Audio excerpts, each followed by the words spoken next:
Whether you are planning for a holiday, planning for a wedding, buying a property, or getting into a business, you need a plan. Often than not, our plans fail. In this video, I will talk about the 6 common planning mistakes and how to fix them. If you're new here, my name is Chong. I am a practicing project manager helping my clients to execute multi-million-dollar projects that are often very high stakes with tight deadlines, often leading a large team with many moving parts. Along the way, I have learned a thing or two about planning strategies and how it has helped me in my everyday life.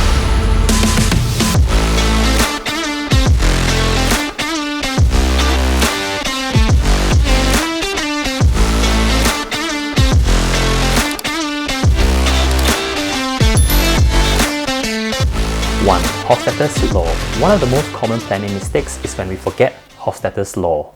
This is often the result of being too optimistic or overly confident that things will go well. As a result, we underestimate the situation, be it time, cost, or resources needed. While we may not fully prevent this from happening, we can minimize the impact. For example, if you're building a house, you may say that it will take a year. But will it? And how do you know for sure? To get around this, don't rely on your judgment alone. Get another person's view who has been there and done that. This is often called the red team review, where you get someone to kind of poke holes at your plans and figure out any weak points. You can apply this method to almost everything you do in your life. Maybe you are thinking of building a new house. Perhaps speak to a friend who has built their own house and ask if there are any useful tips for you so you don't make the same mistakes. 2. The hero pressure.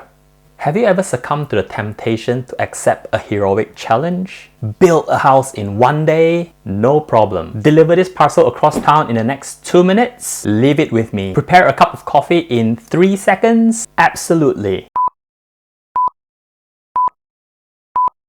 That's hero pressure. And it is strangely a common trait in some people who are overly keen to impress, in my opinion. I don't know if it's because they like the challenge, the adrenaline rush, enjoy the sense of achievement, or just crave the attention. Chances are this often leads to wasted effort and increases the risk of burnout. So what can we do about it? Never rush into something or react too early. Remind yourself to take a step back and think of the big picture. For example, if you see a business falling apart from the outside, don't rush in as an investor thinking that you're the one to save it, or think you can fix everything. Take a step back and assess what you can realistically do with the skill sets that you have. There is nothing wrong in saying that I'm not the right person to do this. This may be better suited for someone else. 3. The Black Swan. The Black Swan theory is a metaphor that describes an event that surprises us and causes a major impact. The term is based on an ancient saying that presumed black swans did not exist. There is also a book called The Black Swan, The Impact of the Highly Improbable by Nassim Nicholas Taleb, which I highly recommend you check the book out if you haven't. We need to realize that the universe has got no interest, no regards, and no respect for our plans,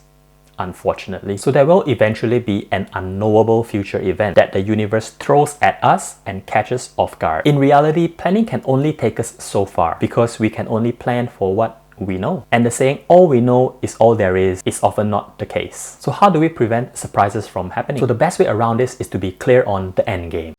You trust me? I do. And be flexible on how to get there. The commander's intent is a military language that gives every military officer a clear vision of what a successful mission looks like, and for each officer to achieve the end game, whatever it takes. In the face of uncertainty and rapid change, sticking to a rapidly outdated plan is foolish. In other words, be agile, flexible, adapt and embrace change to keep moving forward to be closer to your goal. 4. Narrow focus. Speaking of goals, it can be all-consuming. So too often we get immersed in what we plan to do, that we easily become too inwardly focused and lose sight of what we are planning to achieve. I remember once I was trying to bake a cake and wasn't sure if I've got the right ingredients or the right kitchenware to get the job done. So I went on this rabbit hole to research the best ingredients, the best kitchenware I can find before I start, which took me days of research. And then I realized that I've lost sight of what I was trying to achieve, which is to bake a simple cake. So the solution to this is be a meerkat.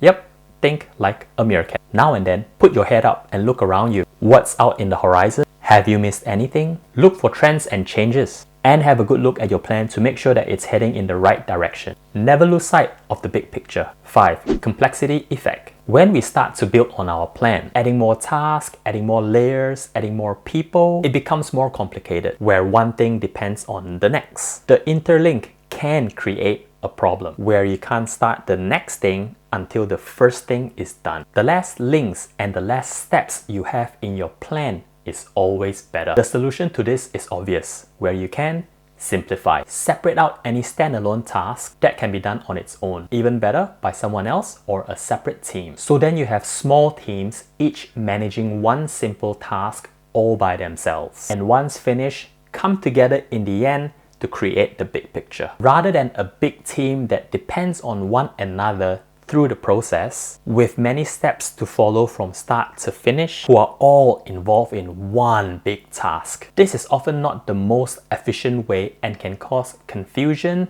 and significant delays. Lastly, believing your plan. No battle plan ever survives contact with the enemy.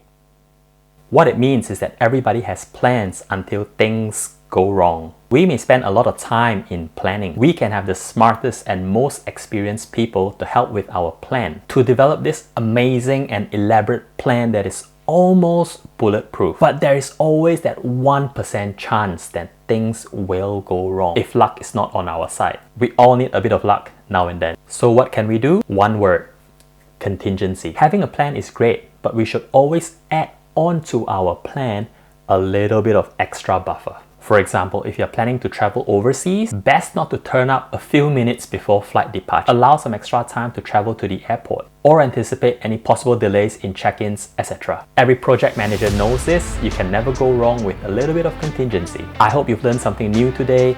If there are any topics which you would like me to have a deeper dive on, please leave a comment. Until then, signing off for now.